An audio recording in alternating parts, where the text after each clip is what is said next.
Lecture number 10 है। चलिए start करते हैं। कल हम लोगों ने करा था क्रिस्टल फील्ड थ्योरी करी थी, क्रिस्टल फील्ड स्टेबलाइजेशन एनर्जी निकाली थी ऑक्टाहेड्रल कॉम्प्लेक्सेस में, और कॉन्फ़िगरेशन लिखना भी सीखा था, है ना।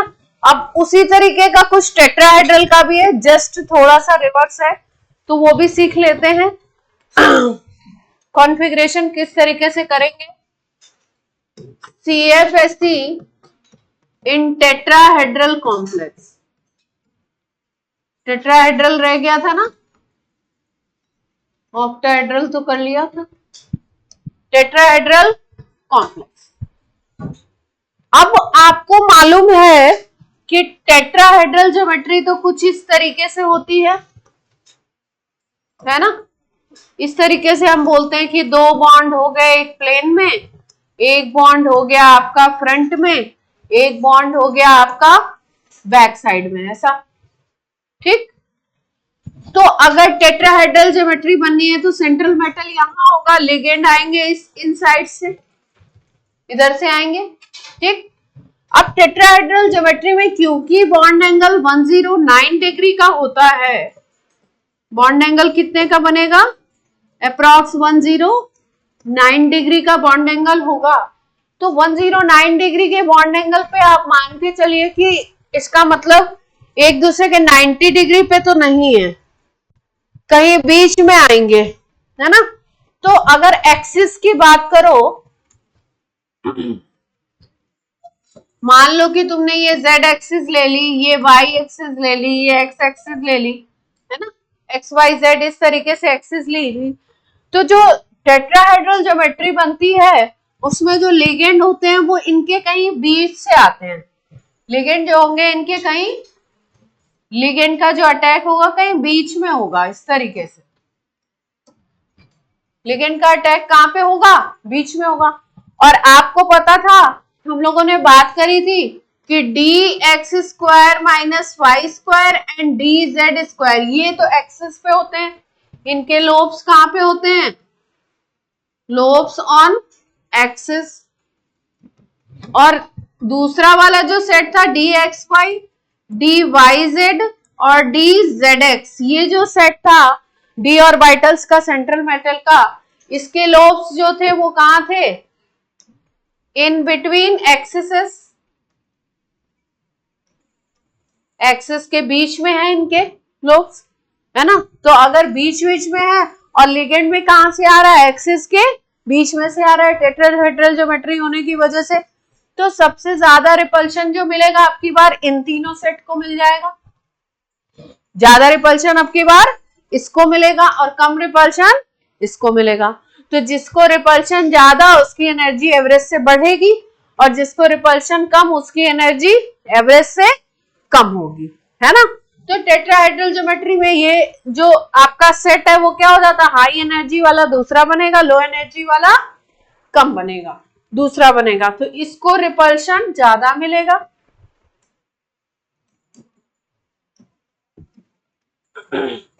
और इसको रिपल्शन क्या मिलेगा?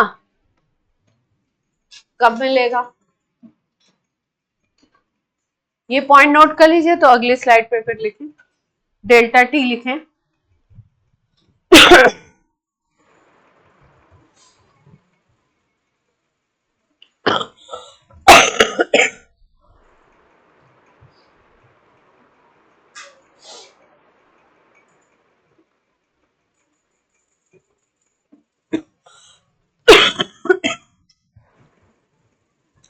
ऑनलाइन बच्चों को प्रॉपर आवाज आ रही है? Online yes ma'am.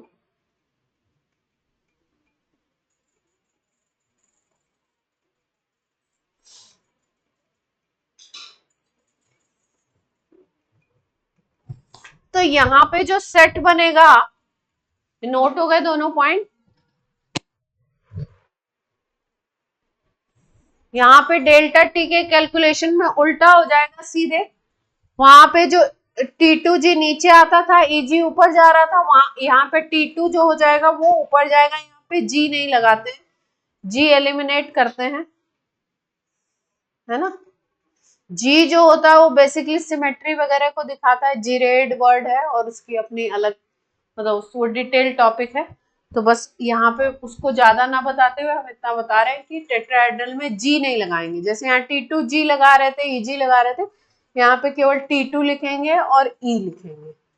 तो अगर हम लोग देखें तो अब की बार क्या होगा, 5d ऑर्बिटल है, इनकी एक एनर्जी है, इसकी एक एवरेज एनर्जी अगर मानते हो पांचों की, उस एवरेज एनर्जी वाले पॉइंट को क्या बोलते थे हम लोग, बैरी सेंटर।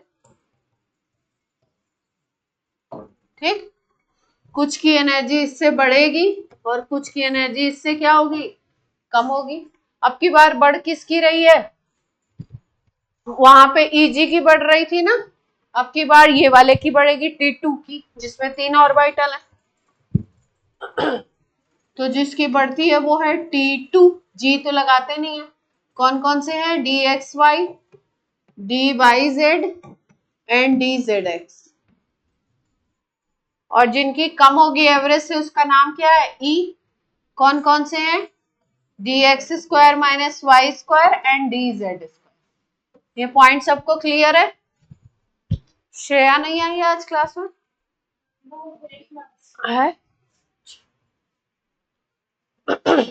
ये सेट बन गया, जस्ट अपोजिट सेट है। जैसे वहां पे हमारा ऊपर वाला नंबर क्या आता था, माइनस का 0.6 आता था, क्या ऊपर वाला माइनस का 0.6 था, प्लस का 0.6 था, और नीचे वाला नंबर क्या था, यहाँ पे जस्ट अपोजिट करेंगे, प्लस माइनस तो सेम रहेंगे लेकिन वैल्यू जो होगी वो क्या होगी, चेंज हो जाएगी, क्योंकि अब की बार 3 सेट ऊपर चला गया ना और 2 का सेट नीचे आ रहा है। तो अब की बार यहाँ पे क्या होगा, ये पूरी जो एनर्जी है इसको तो लिखते हैं डेल्टा टी, टेट्राहेड्रल की CFSE, और उसमें भी इतनी जो एनर्जी है ये वाली यहां से यहां तक, इसको क्या बोला जाता है, ऊपर कितना था, प्लस 0.6 था, तो अब की बार हो जाएगा प्लस 0.4 डेल्टा टी, और ये जो नीचे वाला पार्ट है ये हो जाएगा माइनस 0.6 डेल्टा।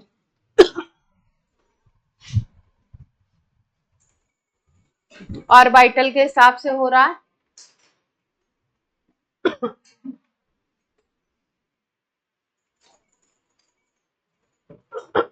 अब टेट्राहेड्रल कॉम्प्लेक्स में अगर पेयरिंग हो रही है, ये सब चीजें हो रही है, तो यहाँ पे हम लोग लिख लेंगे कॉन्फ़िगरेशन, तो अब लिख लेंगे, अब तो दिक्कत नहीं आनी चाहिए कॉन्फ़िगरेशन लिखने में। जैसे उसमें सिखाया वैसे ही लिखना है कॉन्फ़िगरेशन, वैसे ही निकालना है CFSE, वैसे ही निकालना है पेयरिंग एनर्जी, है ना। बस डिफरेंस क्या आ गया, यहाँ पे जो ऊपर वाला सेट होता था उसका 0.6 आता था, यहाँ पे क्या आ गया, नंबर चेंज हो गया। ठीक है, तो इतना डिफरेंस है। और एक कल ये भी सिखाया था कि डेल्टा टी जो होता है वो कितना होता है, 4/9 ऑफ डेल्टा ओ, यानी ऑक्टाहेड्रल अगर कॉम्प्लेक्स है तो उसके जो स्प्लिटिंग एनर्जी है, स्टेबलाइजेशन एनर्जी है, उसका 4/9 टाइम्स होता है लगभग डेल्टा टी, यानी कि यहाँ पे स्प्लिटिंग कम होती है ना। तो बोलेंगे टेट्राहेड्रल में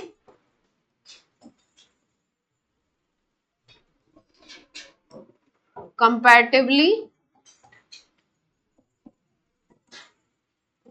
लेस स्प्लिटिंग,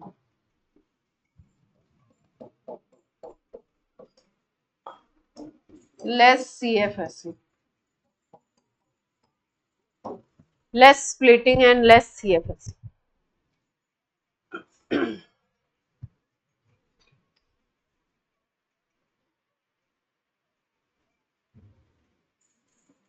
ठीक है,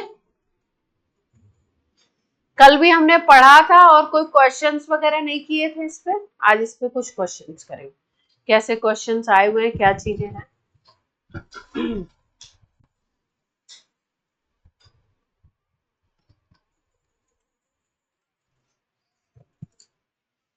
नोट हो गया सबका, जैसे मान लो कोई कॉम्प्लेक्स है FeNH3 whole X CN whole Y minus का चार्ज है -1। इसको बोल रहे हैं this is iron 3 complex. Iron 3 complex का मतलब आयरन की ऑक्सीडेशन नंबर क्या है 3। ठीक, has no electron in its Eg orbital, has no electron in its Eg orbital, Eg orbital में कोई इलेक्ट्रॉन नहीं है। EgT2G लिख रहे हैं, इसका मतलब ऑक्टाहेड्रल कॉम्प्लेक्स है। Then value of x plus Y बताना है, इंटीजर टाइप क्वेश्चन है, x प्लस वाई की वैल्यू बतानी।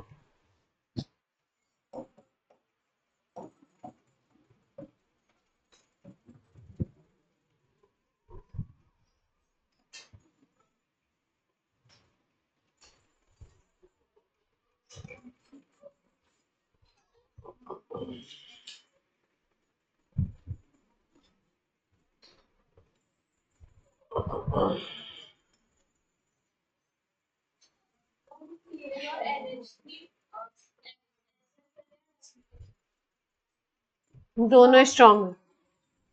सी कार्बन डोनर है ना, तो कार्बन डोनर तो सबसे ज्यादा स्ट्रांग होता है, फिर नाइट्रोजन, फिर ऑक्सीजन। CNX, CNOX।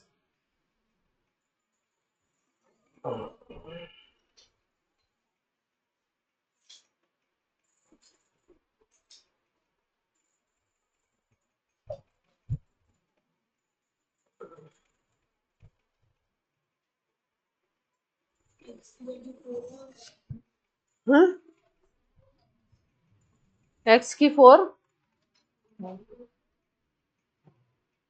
8 आएगा, मतलब ऑक्टाहेड्रल है तो 8 किस बात से आएगा। लिगेंड कितने होते हैं ऑक्टाहेड्रल में,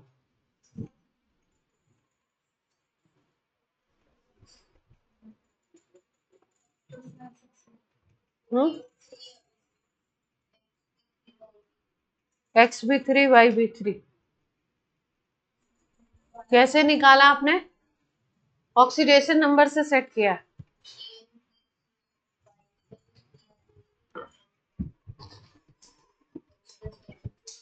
ये 3 है आयरन का, और X हो गया NH3 का, तो 0 ही लोगे, है ना, और Y हो गया CN का -1 लोगे, इज इक्वल टू -1 बन रहा है। तो Y की वैल्यू कितनी आ रही है आपकी, -y इज इक्वल टू आ गया -4, तो y इज इक्वल टू कितना आ गया 4, है ना। अगर इस फॉर्मूला से लगा रहे हैं अमोनिया को तो 0 ही रखोगे, CN को -1 रखोगे, तो y 4 आ गया। अगर y 4 आ रहा है तो x की वैल्यू क्या आ जाएगी 2 आनी पड़ेगी। ऑक्टाहेड्रल अगर लेते हो तो x प्लस वाई वैसे भी हम लोग सोच सकते थे 6 हो जाता। अगर अलग अलग x और y की वैल्यू निकालनी है तब आपका क्या है अब ये जो इंफॉर्मेशन इन्होंने दी है इसका क्या यूज है, क्या मतलब है, क्या सोच सकते हैं आप। बोल रहे हैं Eg में कोई इलेक्ट्रॉन नहीं है, ये बोल रहे हैं ना। कॉन्फ़िगरेशन लिखते वक्त हम लोग Fe किस में, Fe+3 में है, तो Fe अगर लिखते हो +3 तो Fe तो होता है आपका 3d6 4s2, Fe+3 लिखते हो तो 3d5 4s0 बन जाता है, 3d5 है ना।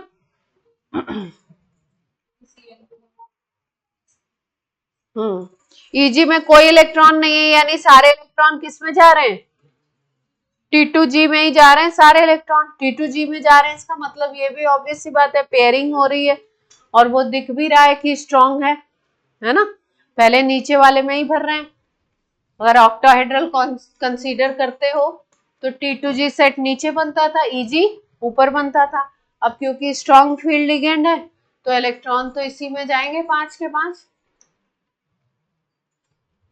है ना, ये मतलब है इस तरीके से। चलिए,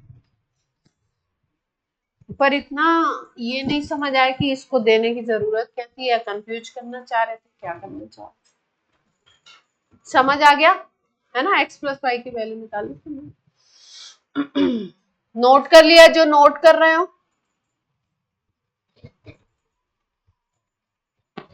ये कैसा सवाल था? हल्का सवाल था, कुछ अच्छा करते हैं।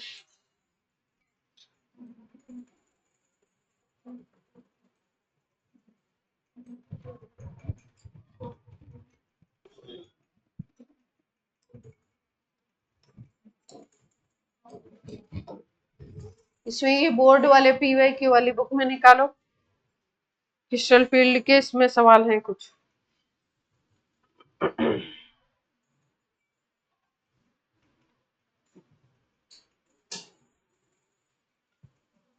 अब देखो यहाँ पे बोल रहे हैं CFSE का ऑर्डर लिखना है आपको।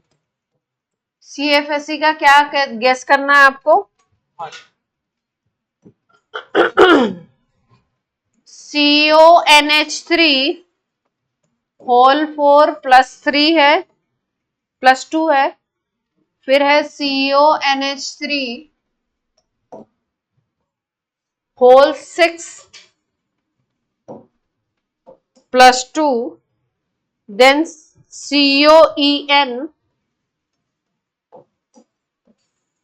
whole thrice +3, then CONH3 whole 6 +3। इन्हीं को इधर उधर करके ऑप्शंस चारों बनाए, है ना, यानी कि अपने पास यही चार है, इनको सेट करना है। क्या हुआ, छोड़ दो, बाद में कर लेना बहन।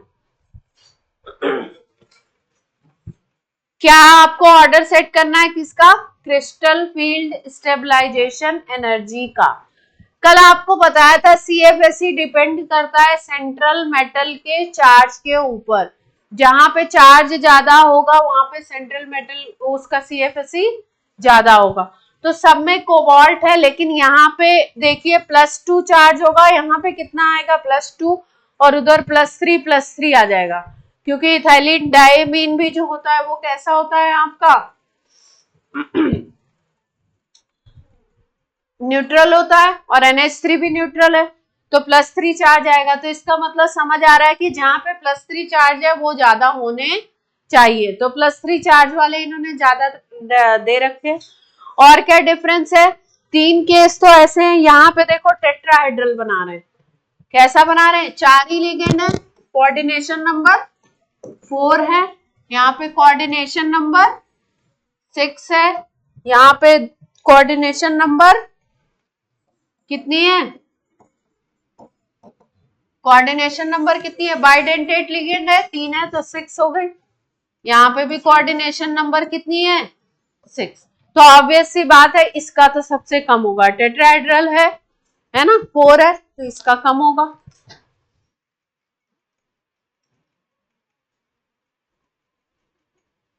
तो इसका क्या होगा, CFSE कम होगा। तो ये तो सही लगा दिया इन्होंने, ये लिस्ट होना चाहिए इसका चारों में। टेट्राहेड्रल की कम रिपोर्टेड ही कम है ना CFSE तो।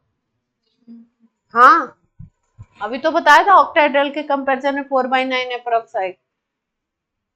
ठीक है, अब कोऑर्डिनेशन नंबर 6 में देखना है, कोऑर्डिनेशन नंबर 6 में अगर आप देखो तो यहाँ पे +2 चार्ज है, यहाँ पे कैसा चार्ज है, +3 है, तो +2 वाले की कम होनी चाहिए, कम दे रखा है। अब इन दोनों में कंपेयर करना है, यहाँ पे +3 का चार्ज है, यहाँ पे +3 का चार्ज है, इन दोनों में कंपेयर करना है। क्या सोचते हो आप? इसमें कार्बन डोनर एटम है, इसमें नाइट्रोजन, इथाइलिन डायमीन में कार्बन देता है, इथाइलिन डायमीन इज दिस,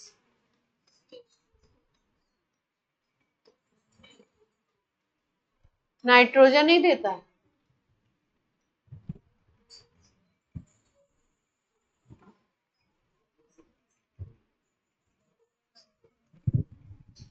बोलिए।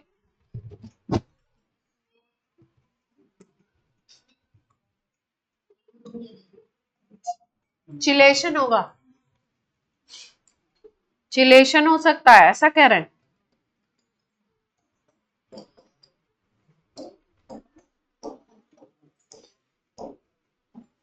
तो चिलेशन से क्या फायदा होगा?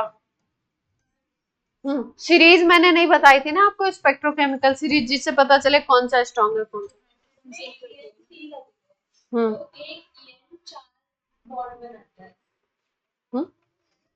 चार कहाँ बनाएगा, दो बनाएगा, बाइडेंटेट है।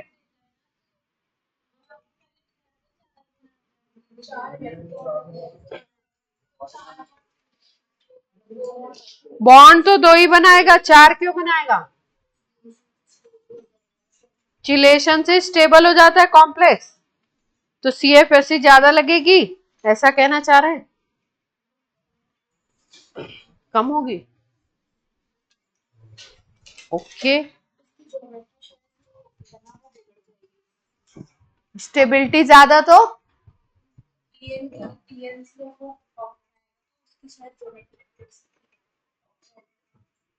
बिगड़ेगी तो क्या होगा? ये कहाँ पढ़ लिया तुमने ज्योमेट्री बिगाड़ रहा? हाँ? कहीं पढ़ा है? कहीं पढ़ा है तो बताइए।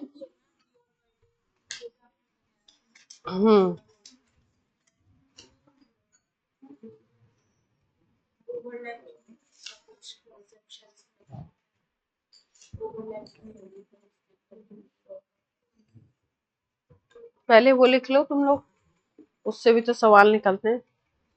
स्पेक्ट्रोकेमिकल सीरीज लिख लो इसी में, पहले सीरीज लिख लो, नहीं तो फिर ऐसे ही पैं करते रहेंगे, हर क्वेश्चन में दिक्कत आएगी ना। सीरीज लिख लो इसी क्वेश्चन के आगे, स्पेक्ट्रोकेमिकल सीरीज, हेडिंग डालो। लिगेंड्स की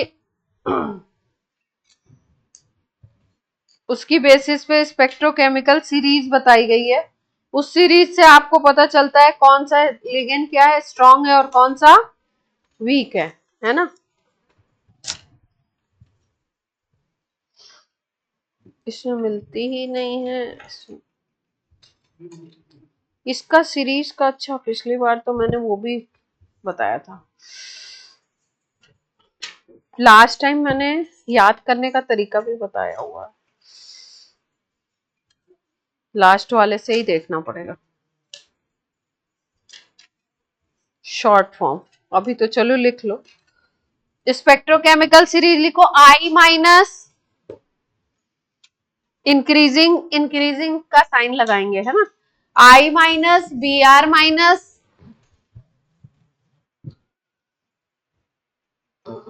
स्पेक्ट्रोकेमिकल सीरीज।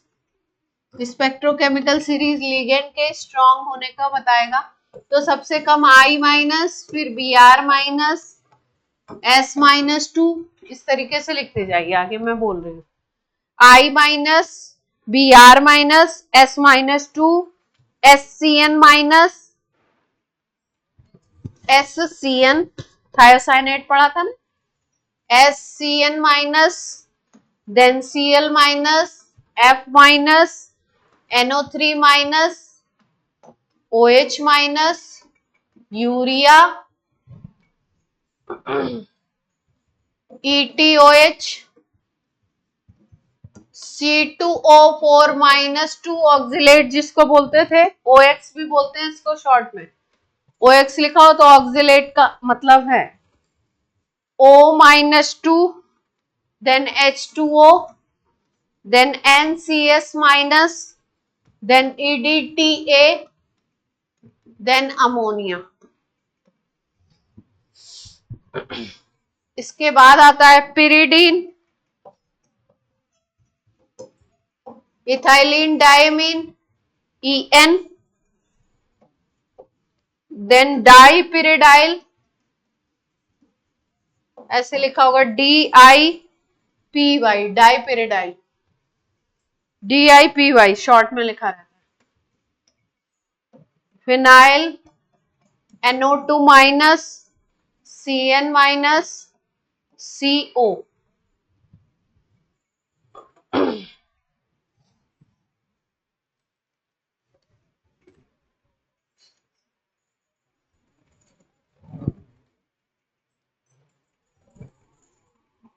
ठीक है, जितना स्ट्रॉन्ग लिगेंड होगा उतना ज्यादा स्पेक्ट्रोकेमिकल सीरीज में डेल्टा O आएगा, है ना, स्टेबलाइजेशन एनर्जी उतनी ही ज्यादा आएगी। तो अब अपने दो लिगेंड कौन से हैं जिनको कंपेयर करना था? इथाइलिन डायमीन था और कौन सा था? अमोनिया था। तो इथाइलिन डायमीन स्ट्रॉन्ग बन गया, तो बाद में आ रहा है, अमोनिया पहले आ जा रहा है ना। तो इथाइलिन डायमीन से क्या होना चाहिए? ज्यादा होना चाहिए। तो लगा लीजिए कौन सा ऑर्डर सेट होगा, ये सीरीज बना के फिर ऑर्डर सेट करिए।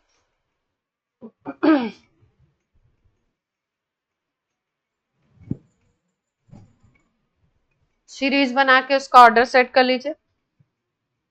सबसे कम टेट्राहेड्रल वाला, सबने सीरीज नोट कर ली ऑनलाइन?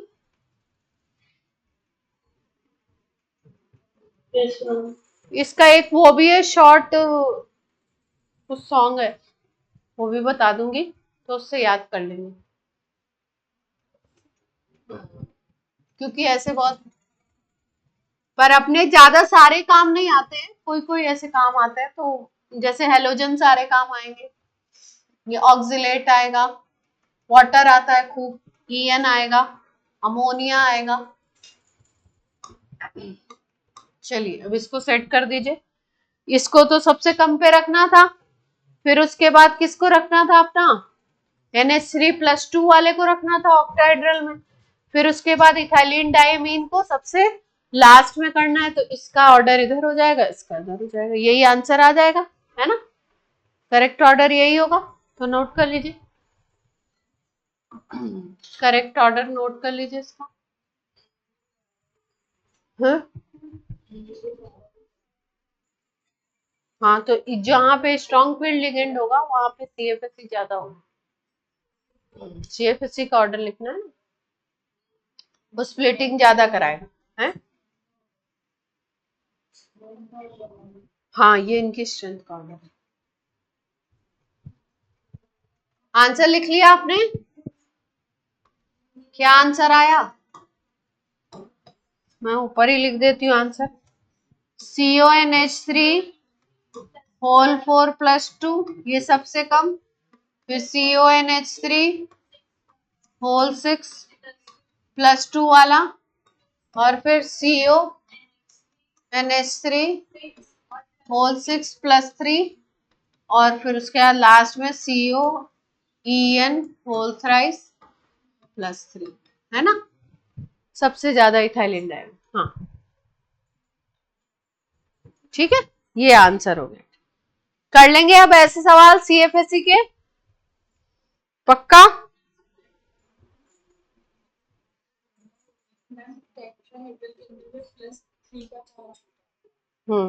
तो कैसे कंपेयर करते? तो भी टेट्रा को अलग कर देते, फिर +2 और +3 में देख लेते, +3 वाले को ज्यादा देते, +2 वाले को कम, है ना। ऑक्सीडेशन नंबर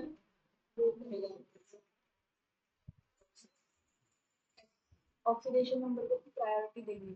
हाँ, नहीं प्रायोरिटी की बात नहीं है, अगर आप बोल रहे हो टेट्राहेड्रल के 2 कॉम्प्लेक्स हैं और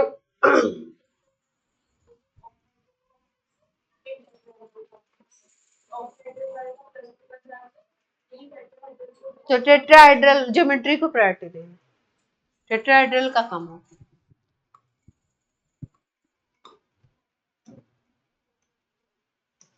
condition and consequences that favours, अब ये सवाल आपका निकलना चाहिए मेरे बिना बताए। The T2G3 EG1 configuration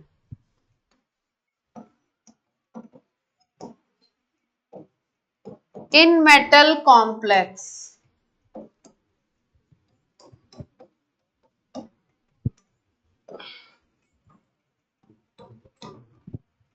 complex के बारे में दिया हुआ है कि क्या हो सकता है इस कॉन्फ़िगरेशन पे।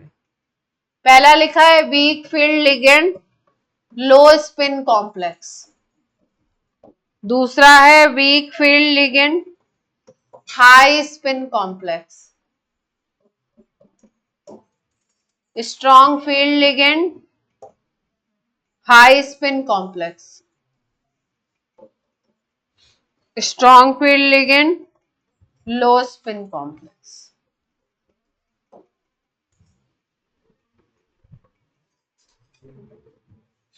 चलो अंदाजे लगाओ क्या हो सकता है। T2G3EG1 दिख रहा है ना, यानी T2G में पेयरिंग तो हो नहीं पाई, इलेक्ट्रॉन EG में चला गया। बोलो, पेयरिंग नहीं हुई मतलब वीक फील्ड लिगेंड होना चाहिए, और वीक फील्ड लिगेंड होता है तो पेयरिंग होती नहीं है, इसलिए स्पिन क्या होता है, ज्यादा हो जाता है। स्पिन का मतलब होता है जितने अनपेयर्ड इलेक्ट्रॉन ज्यादा हो, स्पिन का मतलब होता है जितने अनपेयर्ड इलेक्ट्रॉन ज्यादा है उतना स्पिन ज्यादा है। तो वीक फील्ड लिगेंड होना चाहिए, क्योंकि पहले इलेक्ट्रॉन T2G में 3 हो गए, मतलब नीचे वाले में 3 भरे गए, उसके बाद EG में 1 आ गया। ये कॉन्फ़िगरेशन है, डबल नहीं हुआ। अगर डबल नहीं हुआ तो कौन सा लिगेंड है, वीक फील्ड है। और वीक फील्ड लिगेंड में पेयरिंग हुई नहीं, देखो हाई स्पिन कॉम्प्लेक्स बन रहा है। हाई स्पिन का मतलब होता है सारे इलेक्ट्रॉन क्या बन गए, अनपेयर्ड हैं, तो हाई स्पिन होगा। ऐसे क्वेश्चंस कर लेंगे, आंसर क्या बन जाएगा अपना, बी।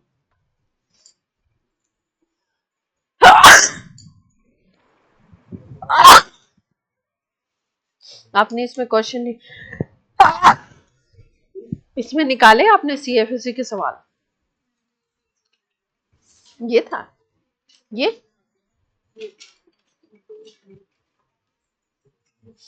तो IPSC नेम है।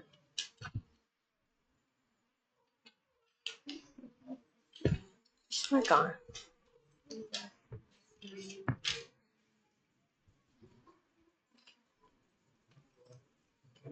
चलो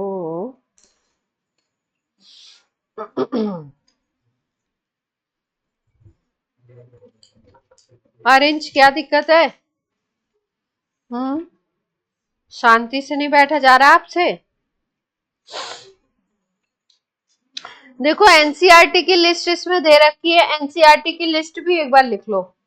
NCERT में ज्यादा नहीं दे रखे हैं, NCERT में लिखा है केवल I minus BR minus SCN minus CL minus.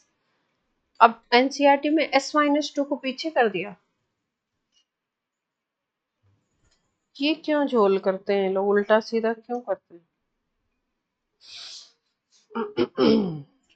अच्छा देखो, अगर स्ट्रॉन्ग फील्ड लिगेंड होता है तो डेल्टा O ज्यादा होती है पेयरिंग एनर्जी से। उस केस में क्या होता है, डेल्टा O पेयरिंग एनर्जी से ज्यादा होता है, और इस केस में फिर पेयरिंग हो जाती है। पेयरिंग एनर्जी मतलब पेयर होने के लिए जितनी एनर्जी चाहिए उससे ज्यादा एनर्जी डेल्टा O की अगर है तो वो कंडीशन होती है स्ट्रॉन्ग फील्ड लिगेंड की, और उसी कंडीशन में पेयरिंग होती है। अगर डेल्टा O कम होता है पेयरिंग एनर्जी से तो पेयरिंग नहीं हो पाएगी, मतलब पेयरिंग के लिए ज्यादा एनर्जी चाहिए, और क्रिस्टल फील्ड स्टेबलाइजेशन एनर्जी आपकी कम रह जा रही है। इस केस में कौन सा केस बनता है, वीक फील्ड।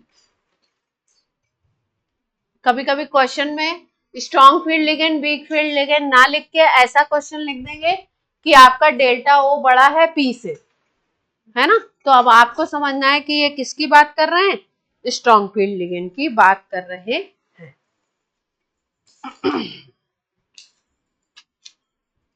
चलिए एक और सिखा दें आपको टॉपिक, छोटा सा लिखिए, स्टेबिलिटी, ये हुआ नहीं, स्टेबिलिटी ऑफ, हेडिंग डाल लो, stability of coordination compound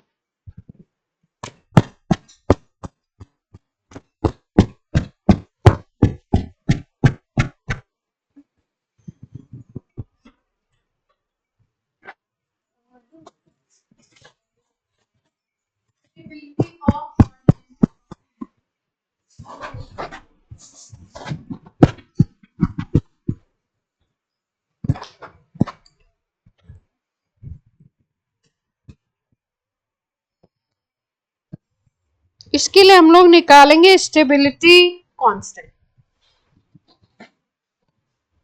heading डालिए स्टेबिलिटी ऑफ कोऑर्डिनेशन। अब छोटे छोटे टॉपिक है ना, अब चैप्टर सम अप कर रहे हैं। Stability of coordination compound. Stability का क्या मतलब है? स्टेबिलिटी कांस्टेंट इसमें पढ़ेंगे।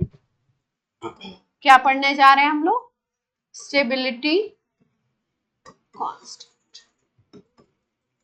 स्टेबिलिटी कांस्टेंट अगर ज्यादा है वैल्यू तो स्टेबिलिटी क्या होगी? कॉम्प्लेक्स की ज्यादा। स्टेबिलिटी कांस्टेंट अगर ज्यादा है तो स्टेबिलिटी क्या होगी? ज्यादा। तो ध्यान से देखो, जैसे हम लोग पढ़ते थे उसमें केमिकल इक्विलिब्रियम में पढ़ते थे हम लोग, डिकम्पोजिशन पढ़ते थे ना हम लोग। या हम पढ़ते थे डिसोसिएशन। डिसोसिएशन का मतलब होता था टूट रहा है कोई चीज, है ना, ब्रेक हो रही है। जैसे मान लो किसी एसिड के लिए डिसोसिएशन कांस्टेंट लिखना होता था तो हम बोलते थे ये टूट रहा है H प्लस और A माइनस में, तो इसके लिए डिसोसिएशन कांस्टेंट Ka लिखते हो, H प्लस A माइनस की कॉन्सेंट्रेशन डिवाइडेड बाई HA की कॉन्सेंट्रेशन, ऐसे ही लिखते थे डिसोसिएशन, है ना। डिसोसिएशन या डिकम्पोजिशन के लिए कांस्टेंट लिखते थे ये, दिस इज डिसोसिएशन कांस्टेंट। अगर इसका अपोजिट कर दो तो वो एसोसिएशन के लिए कांस्टेंट हो जाएगा और उसी को बोलेंगे स्टेबिलिटी कांस्टेंट। मतलब अगर सपोज इसका अपोजिट रिएक्शन लिखे हम A minus plus H plus gives बना दें HA, है ना, इसका एसोसिएशन कराएं, अगर जुड़ के ये बना रहा है तो इसको हम एसोसिएशन कांस्टेंट या इसी को बोल देंगे स्टेबिलिटी कांस्टेंट। इसी को क्या बोल दोगे? Stability constant. तो उसकी वैल्यू क्या बन जाएगी?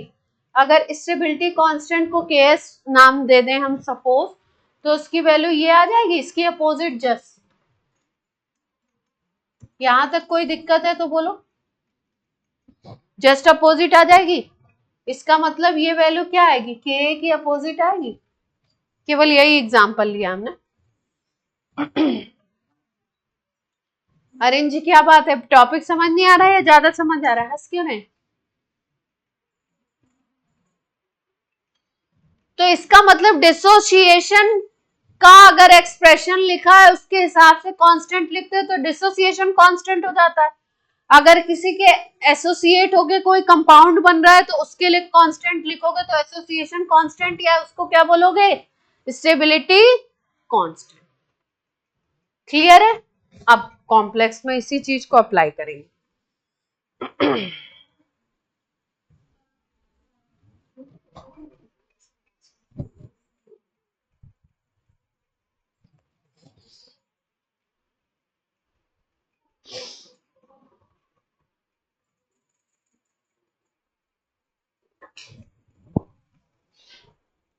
जैसे मान लो एग्जांपल लेते,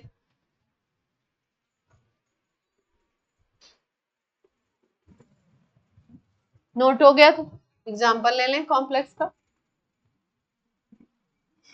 जैसे मान लो कोई कॉम्प्लेक्स है Cu NH3 होल 4 प्लस 2, ये कॉम्प्लेक्स है, ठीक है।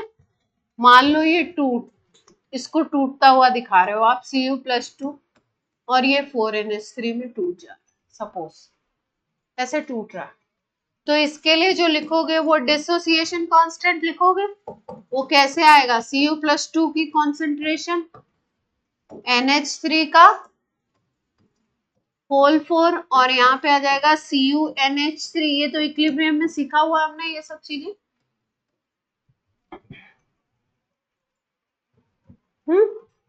+2 के ऊपर कोई पावर और तो लगेगी नहीं क्योंकि 1 है। तो ये डिसोसिएशन हो गया। अगर स्टेबिलिटी लिखना है तो रिएक्शन को अपोजिट करेंगे, रिएक्शन को अपोजिट करेंगे तो ये वैल्यू रिवर्स हो जाएगी ना।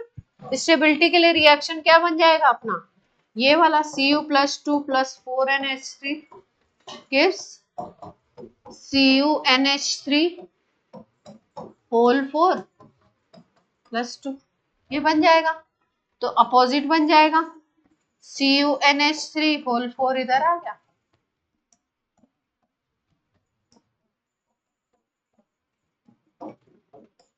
कोई समस्या है तो बोलिए कि स्टेबिलिटी है क्या।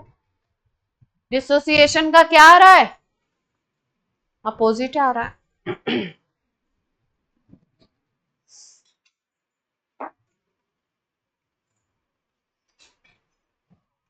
इसको बीटा भी लिखते हैं, क्या लिखते हैं, बीटा। स्टेबिलिटी कांस्टेंट को बीटा भी लिखते हैं। डिसोसिएशन को जैसे के लिखते हैं वैसे स्टेबिलिटी को क्या लिखते हैं,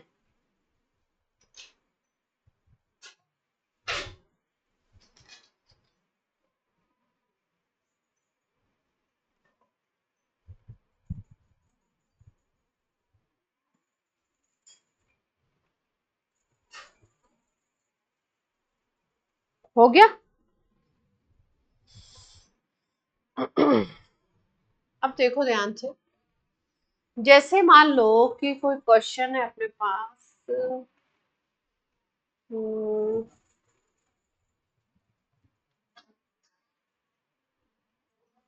क्वेश्चन ही करा दें सीधे।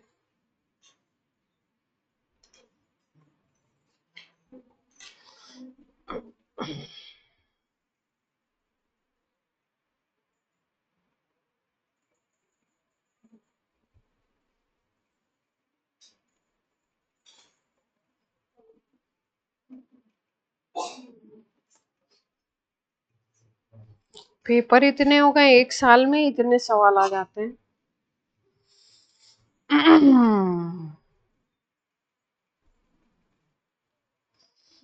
ढूंढना ही मुश्किल है। अब आपको कोई कॉम्प्लेक्स दिया हुआ है, नंबर ऑफ अनपेयर्ड इलेक्ट्रॉन निकालने हैं तो निकाल लेंगे,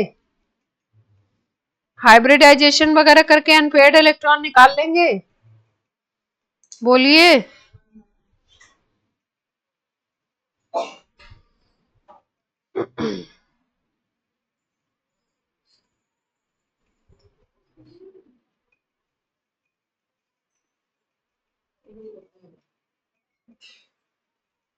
जिस सवाल मिल जाए ना मजा ही आ जाए। तो सवाल का फॉर्मेट बता देते हैं, सवाल देखने का। देखो एक कॉम्प्लेक्स बना है, जैसे मान लो कॉपर के साथ NH3 के या 4 लिगेंड अटैच है ना।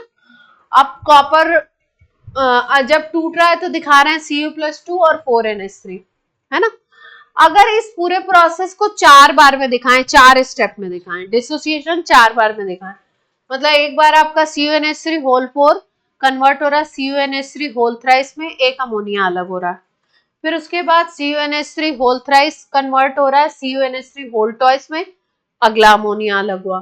फिर इस तरीके से एक एक करके एक एक अमोनिया एक एक स्टेप में अलग हो रहा है, और फिर लास्ट स्टेप में लास्ट वाला अमोनिया और Copper+2 अलग हो जाए। तो अलग अलग हो गए ना, और फिर एक ओवरऑल रिएक्शन बनेगा, टोटल रिएक्शन बनेगा। तो अगर डिसोसिएशन में हम लोग इस तरीके के रिएक्शन लिखते थे, कोई एक रिएक्शन को अगर हमने 4 स्टेप में तोड़ के लिख दिया तो वहां पे के जो आता था डिसोसिएशन कांस्टेंट ओवरऑल, वो क्या आता था, मल्टीप्लाई कर देते थे, K1 multiplied by K2 multiplied by K3 ऐसे कर देते थे, है ना। अब यहाँ पे मान लो स्टेबिलिटी वाले रिएक्शन को 4 बार में तोड़ के लिखा हुआ है। कैसे लिखा हुआ है, 4 बार में तोड़ के लिखा है। जैसे Cu पहले एक NH3 से रिएक्ट किया, CuNH3 बनाया, फिर CuNH3 ने एक और NH3 जोड़ा, CuNH3 होल ट्वाइस बनाया, फिर अगले स्टेप में लिखा CuNH3 होल ट्वाइस में एक और NH3 जुड़ा, CuNH3 होल थ्राइस बना, देन CuNH3 होल थ्राइस में एक NH3 और जुड़ा और लास्ट में ये वाला बना NH3 होल 4 वाला। 4 स्टेप दिया और बीटा 1, बीटा 2, बीटा 3, बीटा 4 दिया। तो ओवरऑल स्टेबिलिटी कांस्टेंट बीटा निकाल लेंगे, बीटा 1, बीटा 2, बीटा 3 और बीटा 4 से, जैसे K1, K2, K3 से हम लोग वो निकालते थे डिसोसिएशन ओवर ऑल कांस्टेंट, वैसे स्टेबिलिटी कांस्टेंट निकाल लेंगे। ऐसा ही सवाल आया है ना, ओवरऑल स्टेबिलिटी कांस्टेंट का क्वेश्चन था।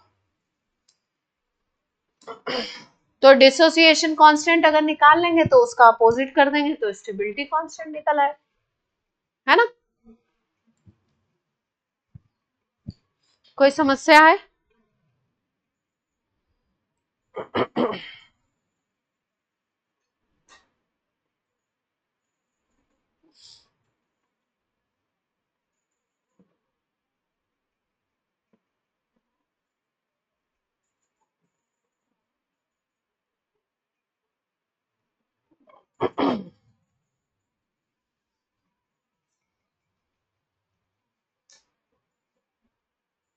यहां पर इन्होंने लिखा है उसी से डेराइव करके फॉर्मूला, अगर बीटा है आपका ओवरऑल स्टेबिलिटी कांस्टेंट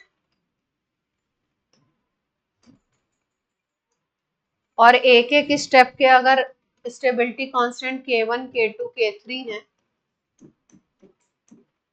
मान लो 4 स्टेप है और भी हो सकते हैं, तो ये मल्टीप्लिकेशन आ रहा है बेटा, है ना। मैथमेटिकली आप सॉल्व करेंगे तो यही चीज है, क्लियर है। और दूसरा बात याद रखेंगे, जिसका स्टेबिलिटी कांस्टेंट ज्यादा उस कंपाउंड की स्टेबिलिटी ज्यादा, जिसके स्टेबिलिटी कांस्टेंट कम उसकी स्टेबिलिटी कम, है ना। तो दो अगर कंपाउंड दिए उनके स्टेबिलिटी कांस्टेंट आपसे निकलवा रहे हैं और कंपेयर करवा रहे हैं किसकी स्टेबिलिटी ज्यादा और कम, तो कर लेंगे, ठीक। नोट कर लिया सबने? अगले टॉपिक पे चलते हैं, colour wavelength absorbed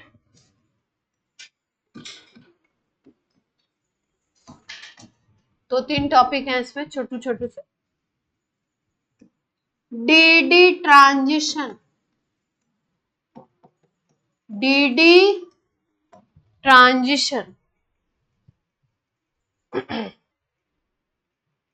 complex compound की बड़ी अच्छी वाली प्रॉपर्टी होती है डीडी ट्रांजिशन, है ना।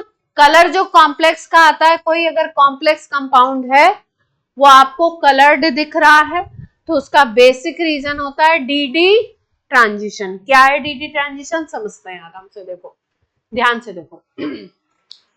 जैसे मान लो हमने बोला कि कोई suppose octahedral complex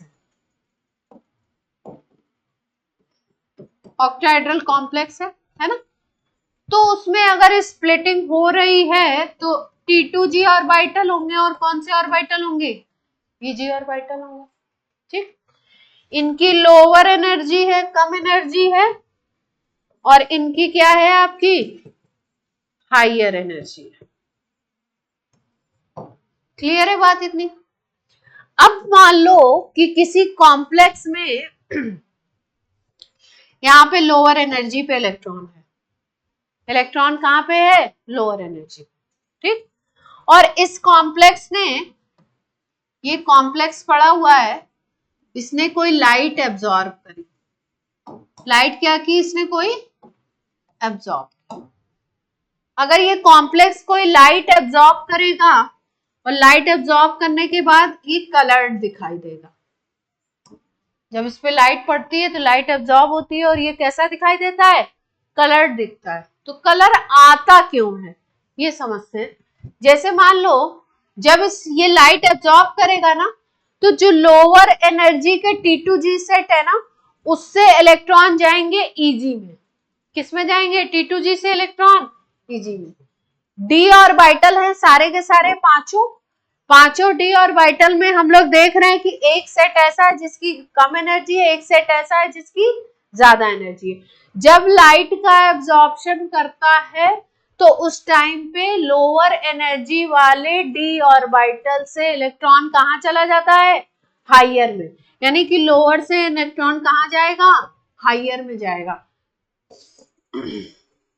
lower D से कहां पे जाएगा?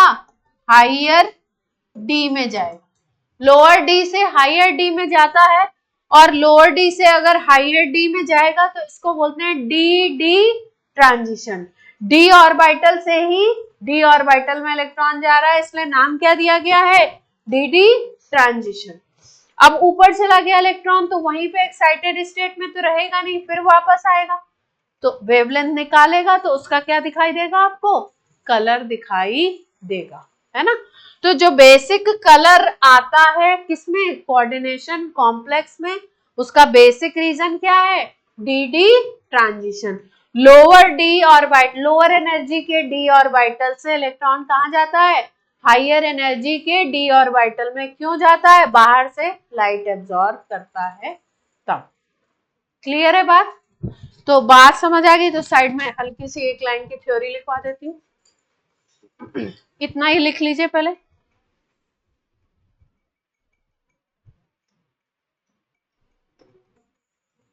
When electron moves from lower energy d orbital to higher energy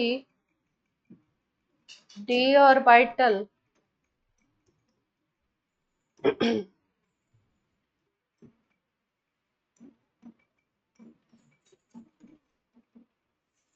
light absorb करेगा तभी ये जाएगा।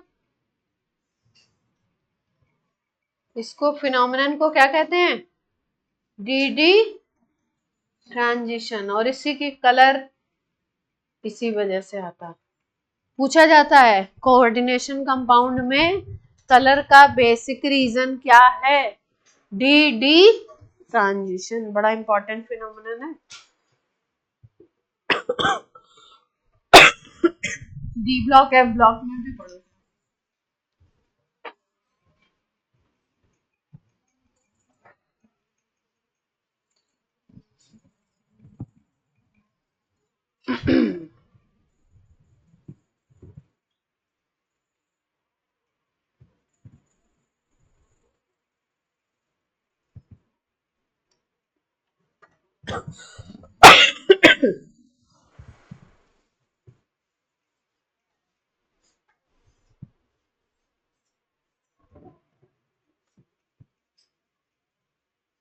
इसका मतलब ये है, समझ आना चाहिए बात, कि जो एब्जॉर्ब करता है वेवलेंथ ना, उसके हिसाब से कलर नहीं दिखाई देगा।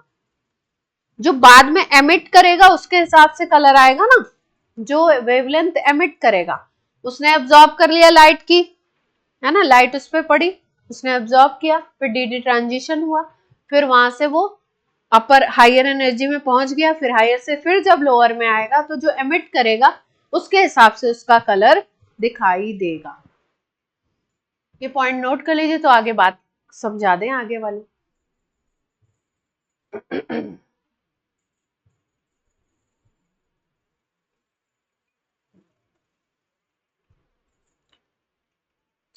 छोटी क्लासेस में कहीं आपने कॉम्प्लीमेंट्री कलर पढ़ा है? हैं? ड्राइंग में कहीं पढ़ाया जाता हो कॉम्प्लीमेंट्री कलर? रेड का कॉम्प्लीमेंट्री ग्रीन, ऐसे करके, ऐसे कुछ तो पढ़ा होगा कहीं। हाँ, जो भी वॉटेवर।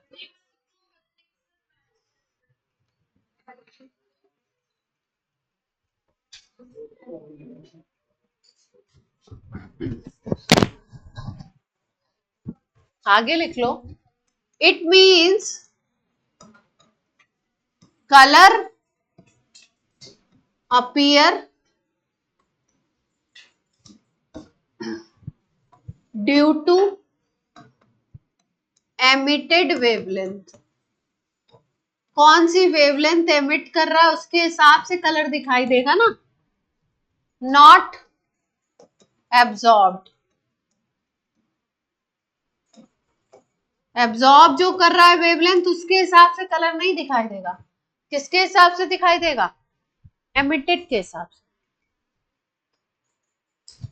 तो जो कलर दिखता है ना, जैसे मान लो कि इसने वेवलेंथ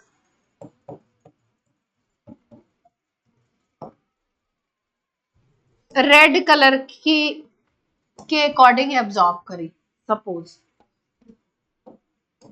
है ना, तो इस रेड का जो कॉम्प्लीमेंट्री कलर होगा ना वो दिखाई देगा कॉम्प्लेक्स का। रेड का जो कॉम्प्लीमेंट्री कलर होगा वो दिखाई देगा आपका कॉम्प्लेक्स का, क्योंकि सनलाइट जिस लाइट को इसने एब्जॉर्ब किया उसके हिसाब से कलर नहीं था, जो ये बाद में एमिट करेगा उसके हिसाब से। तो एमिशन जो होता है वो कॉम्प्लीमेंट्री कलर का होता है, मतलब वो उसकी वेवलेंथ कॉम्प्लीमेंट्री कलर के अकॉर्डिंग होती है, ऐसा मैं कहना चाहती हूँ। जैसे यहाँ पे लिखा हुआ है कि अगर एब्जॉर्ब कर रहा है वॉयलेट तो येलो ग्रीन ट्रांसमिट करेगा, अगर ब्लू है तो येलो दिखा रहा है, ग्रीन ब्लू है तो ऑरेंज है, अगर जैसे रेड है तो ब्लू ग्रीन बन रहा है, रेड का ब्लू ग्रीन आ रहा है। तो इसका एक एक वो है कॉम्प्लीमेंट्री कलर का सर्कल, हाँ वो बना देते हैं, बना दे सर्कल। एनसीईआरटी में दिया है गोलू? नहीं गोलू ने दिया, गोलू का मतलब ऐसे बचपन में जो हम लोग पढ़ते थे, इसका कॉम्प्लीमेंट्री ये है।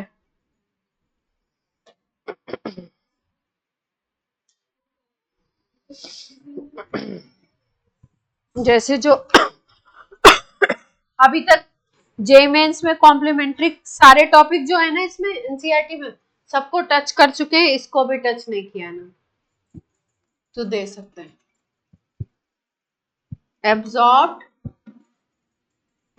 और जो कलर ऑब्जर्व होगा, कॉम्प्लेक्स का जो कलर ऑब्जर्व होगा वो क्या है। जैसे अगर यहाँ पे येलो है तो येलो का कॉम्प्लीमेंट्री है वॉयलेट, ये आपको याद करना पड़ेगा। जैसे ब्लू ग्रीन है तो ब्लू ग्रीन का कॉम्प्लीमेंट्री है रेड, जैसे ब्लू है तो ब्लू का कॉम्प्लीमेंट्री है ऑरेंज, येलो ऑरेंज।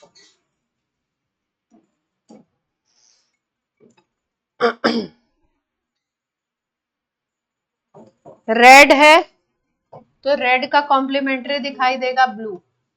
जैसे अगर आपसे बोले कि आपका किस रेड कलर की वेवलेंथ को एब्जॉर्ब कर रहा है तो किस कलर का कॉम्प्लेक्स दिखेगा, ब्लू। ब्लू ग्रीन है तो वॉयलेट। अब जो एनसीईआरटी के उतने ही याद कर लो, देंगे तो इन्हीं से देंगे, इससे ज्यादा नहीं उड़ाएंगे आप, है ना। क्या ऊपर ब्लू ग्रीन रेड लिखा हुआ, नीचे क्या लिखा हुआ? हाँ यार ये दो कैसे दे दिए? ब्लू ग्रीन का रेड है, ब्लू ग्रीन का रेड है और यहाँ पे ब्लू ग्रीन का कैसा दे दिया? हाँ जी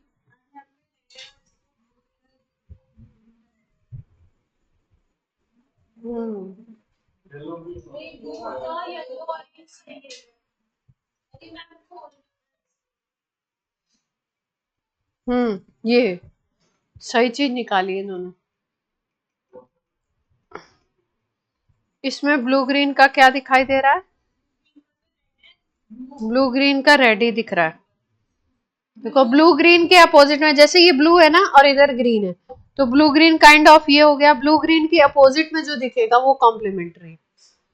ऐसा एक कॉम्प्लीमेंट्री का, अरे यार वीडियो में नहीं दिखा सकता।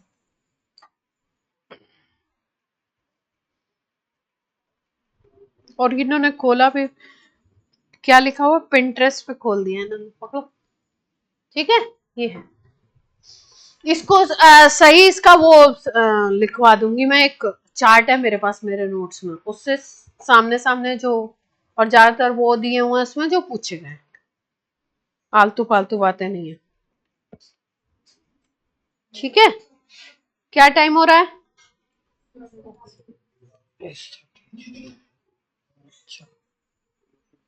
चलो चलो चलो चलो, अगला। इफ, अगला टॉपिक छोटू सा, if CFSE is given, then calculation of absorbed wavelength, कौन सी वेवलेंथ एब्जॉर्ब करेगा? CFSE अगर गिवन है तो एब्जॉर्ब वेवलेंथ कौन सी होगी, है ना, कितनी होगी, ये निकलती है CFSE के अकॉर्डिंग ही निकलता है, सॉरी, जो वेवलेंथ एब्जॉर्ब होती है उसके अकॉर्डिंग CFSE की वैल्यू आती है। तो इसमें यहाँ पे हम लोग लगा सकते हैं प्लैंक की theory, E is equal to SC by lambda, lambda निकालना है तो SC बाई E कर देंगे, SC बाई यहाँ पे क्या आ जाएगा, CFSE। लैम्डा निकालना है तो कैसे निकाल लेंगे, ये लैम्डा एब्जॉर्ब्ड कौन सी है, ध्यान रखना है कौन सी है, लैम्डा एब्जॉर्ब।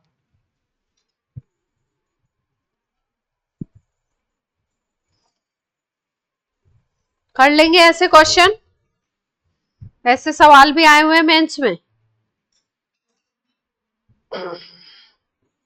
आप बोलेंगे कुछ ऐसा है बता दीजिए जो ना आया हो।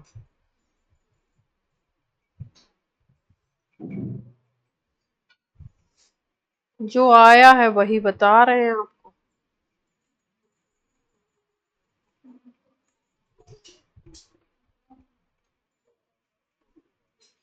ये तो सीधा सीधा है बिल्कुल, है ना, अभी क्वेश्चन मुझे मिला था लेकिन ये तो कर ही लेंगे मुझे ऐसा लगता है। बोलो, कर लोगे ना? ये तो कर लेंगे ना।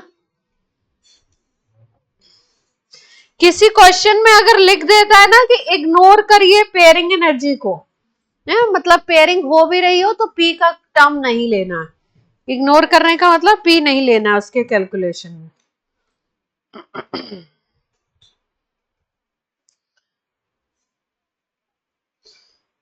कुछ ऐसा लिख रहे हैं सवाल,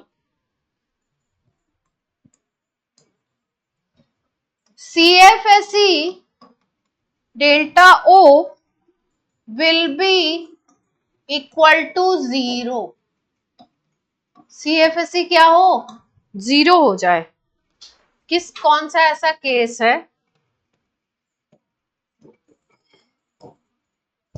पहला है FeEn होल ट्वाइस Cl3,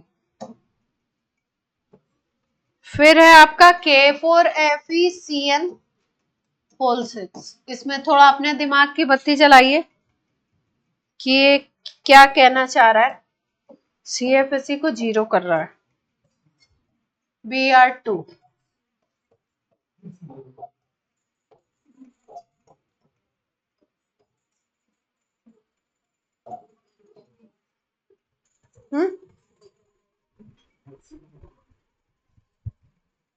बोलिए, कुछ बोलना चाहते हैं, अपने विचार प्रस्तुत कीजिए, क्या लगता है आपको किसमें CFSE 0 होनी चाहिए?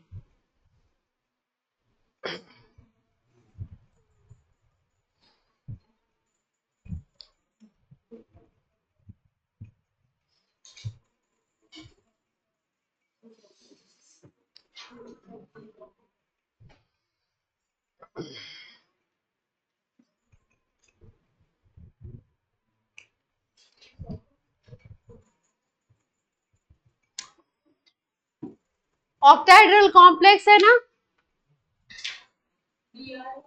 ऑक्टाहेड्रल कॉम्प्लेक्स है, सारे के सारे ऑक्टाहेड्रल है और सब में डेल्टा ओ क्या निकालना है आपको, क्या निकालना है, 0 निकालना है।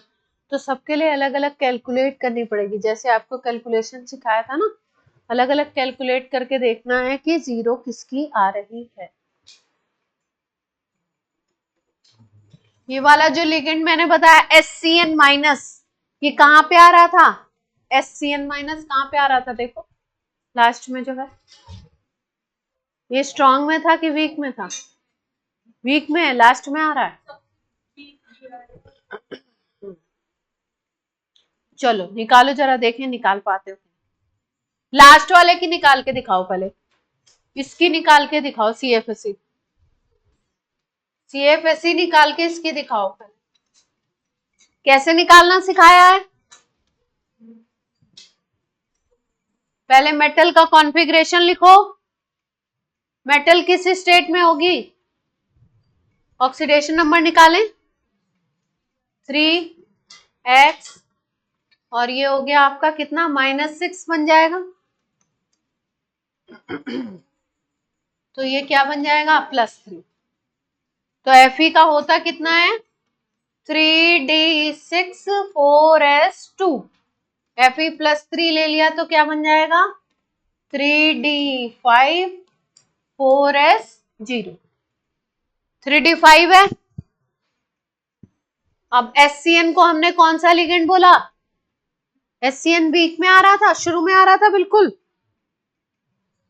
SCN था कि CNS था, वो SCN था, हाँ शुरू में ही आ रहा था हेलोजन। ये वीक फील्ड है,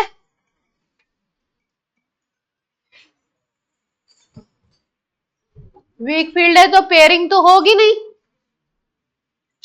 वीक फील्ड है तो पेयरिंग होगी नहीं, पेयरिंग नहीं होगी तो क्या बन जाएगा, कॉन्फ़िगरेशन लिखे T2G3 यही तो बन जाएगा, पेयरिंग होगी नहीं। तो अब CFSE तो लिखना आता ही आपको, लिख दूं, 0 इसी में आ रहा है, तो मैंने आंसर ही बता दिया शायद आपको।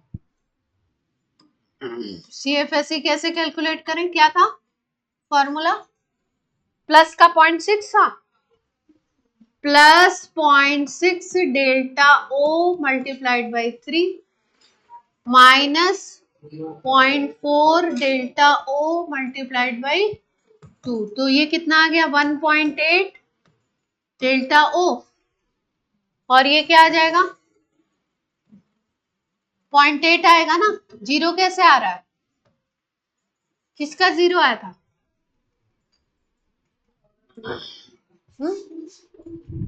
क्या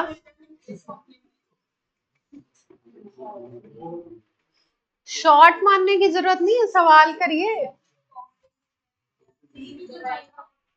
क्या क्यों,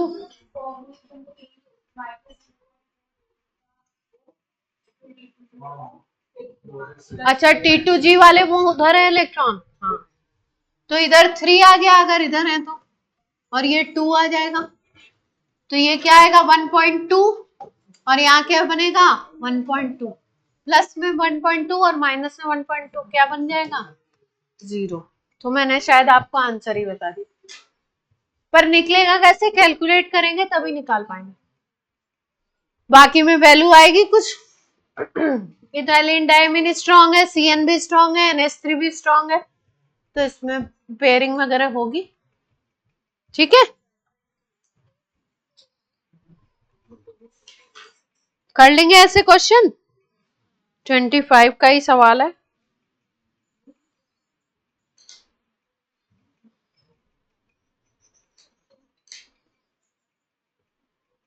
सवाल तो इतने बम्पर है ना, 2-4 उसमें करा दें तो, लेकिन पहले आप खुद से चैप्टर पढ़ो तब कराना, तब फायदा है,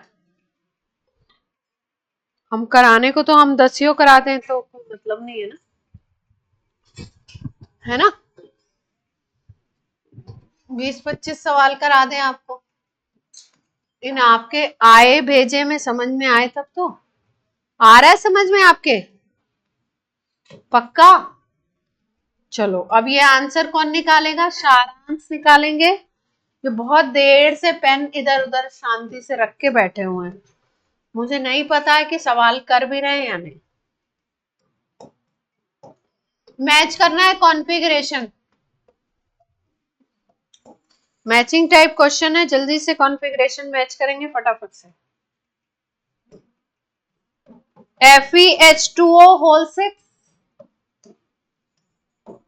+3 NiH2O होल 6 +2 और है VH2O वेनेडियम होल थ्राइस, है ना।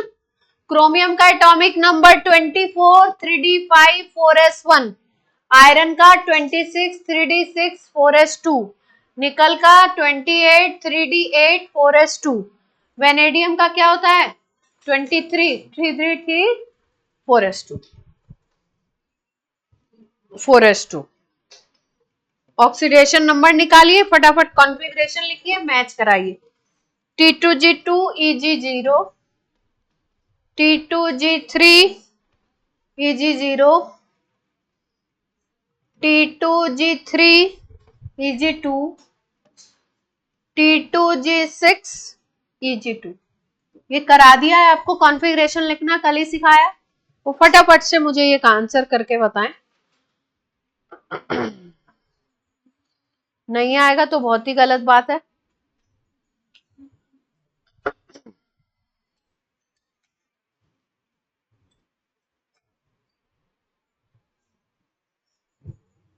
सब लोग करके बताएं।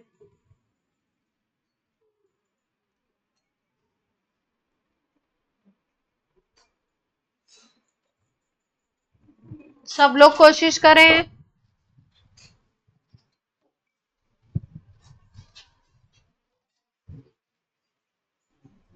क्या? क्रोमियम का होता है 3d5 4s1, इसमें देख लेना क्रोमियम +3 होगा, है ना। Fe का होता है 3d6 4s2। ये 11th की चीजें हैं, मुझे बतानी पड़ रही हैं। 3d8 ये आपको मुंह जुबानी याद होना चाहिए 4s2। वेनेडियम होता है 3d3 4s2, 23 होता है वेनेडियम। चलो बना दो फटाफट से।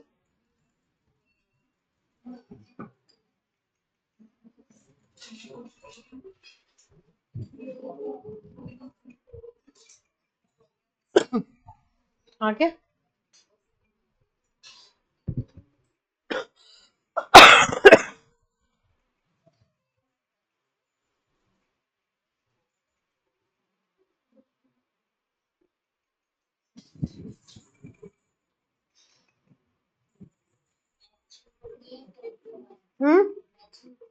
मैचिंग करनी, देख लें क्वेश्चन एक बार मैचिंग है कि इनकरेक्ट है।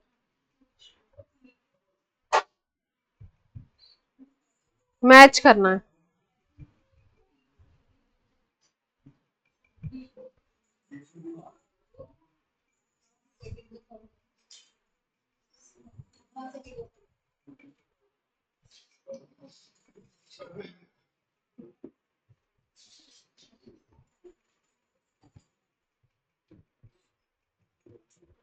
जल्दी करो, लिख पा रहे हैं सब लोग? समझ तो आ रहा है क्वेश्चन? सारांश समझ आ रहा है सवाल? करिए, एक एक का कर डालिए। कर लिया? किसका क्या मैच हो रहा है? बी का थर्ड आ रहा है।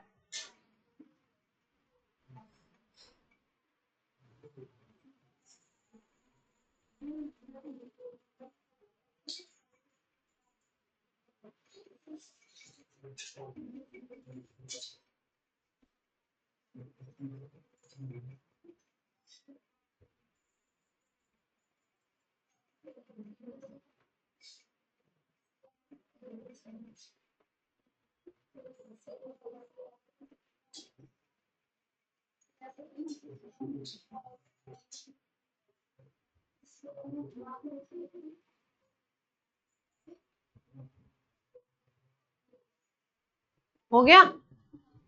क्या क्या आ रहा है?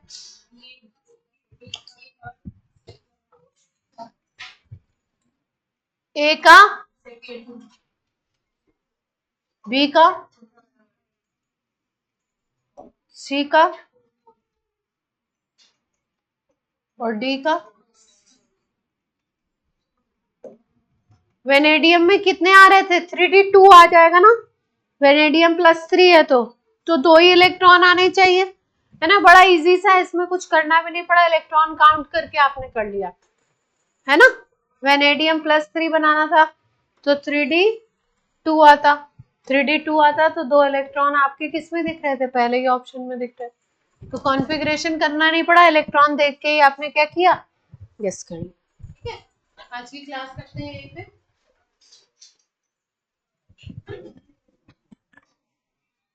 आज मैंने आपको 1 मिनट पहले